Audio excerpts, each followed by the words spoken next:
Bhajpa high command हो गया पूरी तरह से तानाशाह।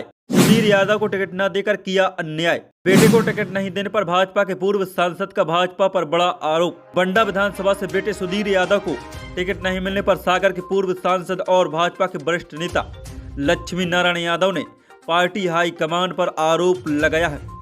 इसमें उन्होंने कहा कि इस समय भाजपा का हाईकमान बहुत ही विचित्र स्थिति में है। वह अंधा, बहरा और पूरा तानाशाह हो गया है। मैं इस बार किसी का प्रचार नहीं करूंगा, घर बैठूंगा। मैं 80 साल का हो गया हूं, इसलिए चलने फिरने में भी समस्या होती है। यदि सुधीर यादव चुनाव लड़ते हैं तो उनके निर्णय के साथ हूं। मैंने अन्याय को कभी बर्दाश्त नहीं किया। अभी सुधीर के साथ अन्याय हुआ है। सुधीर यदि इसके प्रति विद्रोह करते हैं तो उन्हें करना चाहिए। मैं यदि उनकी जगह होता तो मैं भी यही निर्णय लेता और पूर्व में मैंने ऐसे निर्णय लिए हैं। जब 2008 में कांग्रेस ने टिकट नहीं दिया था तो मैं उनका विद्रोह किया था। यह बात पूर्व सांसद और अपने बेटे सुधीर यादव के निवास पर आयोजित हुई बैठक में पत्रकारों से चर्चा करते हुए कही। वही सुधीर यादव का कहना है कि फिलहाल चुनाव लड़ने के निर्णय पर विचार कर रहे हैं। अन्य पार्टियां भी संपर्क में हैं। काम किया, अब वे लड़ेंगे तो हम उनका काम करेंगे। अगर ऐसी स्थिति बनती है कि आपको बंडा में जाके इनके लाने काम करना पड़ता है, आप जाओ? बिल्कुल पक्का जी हैं। दादा एक और चीज़ के अभी जैसे जिले में 7 विधानसभा के प्रत्याशी घोषित हुए, उनमें कोई भी यादव समाज का प्रतिनिधित्व नहीं रखा। हाँ, नहीं रखा।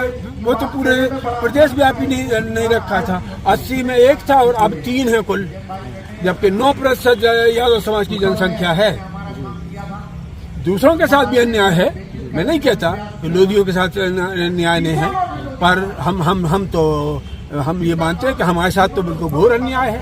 तो 3 क्या संख्या बैठती है? 2%। ये आपने हाईकमान में कोई चर्चा नहीं करी? सुधीर हाईकमान देखो, इस वक्त भाजपा का हाईकमान बहुत विचित्र स्थिति का है। वो अंधा, बहरा और पूरा तानाशाह है। अब आप अगले मान लो सुधीर भाई चुनाव नहीं लड़ते हैं, अगर मान लो, तब आपकी क्या स्थिति रहेगी? आप क्षेत्र में ये वो उनको आपकी पूछ रहा ना, हम किसी का प्रचार नहीं करेंगे। घर रहेंगे आप? घर रहेंगे अपना। वैसे भी हम घर ही रहते हैं ज़्यादातर, घर और अपने खेत पे बैठे रहते हैं। हम 80 साल के हो गए, इसलिए अब हम ज़्यादा चलने में भी हमें दिक्कत होती है। आप लोगों से फोन पे कहते तो थे ना, जिस तरीके से अभी उपचुनाव हुआ था दादा, तो आपने एक पर्चा लिखा था, एक खत लिखा था अपनी जनता के नाम, तो इस तरह के करते थे आप? वो हम अभी भी कर देंगे, कोई दिक्कत नहीं। किसके लिए? पार्टी के, भाजपा के लिए? नहीं, बिल्कुल नहीं।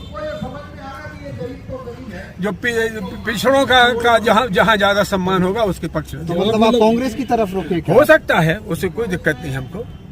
अन्य कोई दल का व्यक्ति, अगर अन्य कोई दल का व्यक्ति हो, भाजपा कांग्रेस छोड़ के कोई तीसरे दल का, अगर वो सपोर्ट मांगेगा कि पिछड़ों के नाम पे आप सपोर्ट नहीं, अब वो उसके लिए वैसा तो हम कोई नहीं कह सकते, कोई स्पष्ट घोषणा नहीं कर सकते। देखेंगे। हो गए।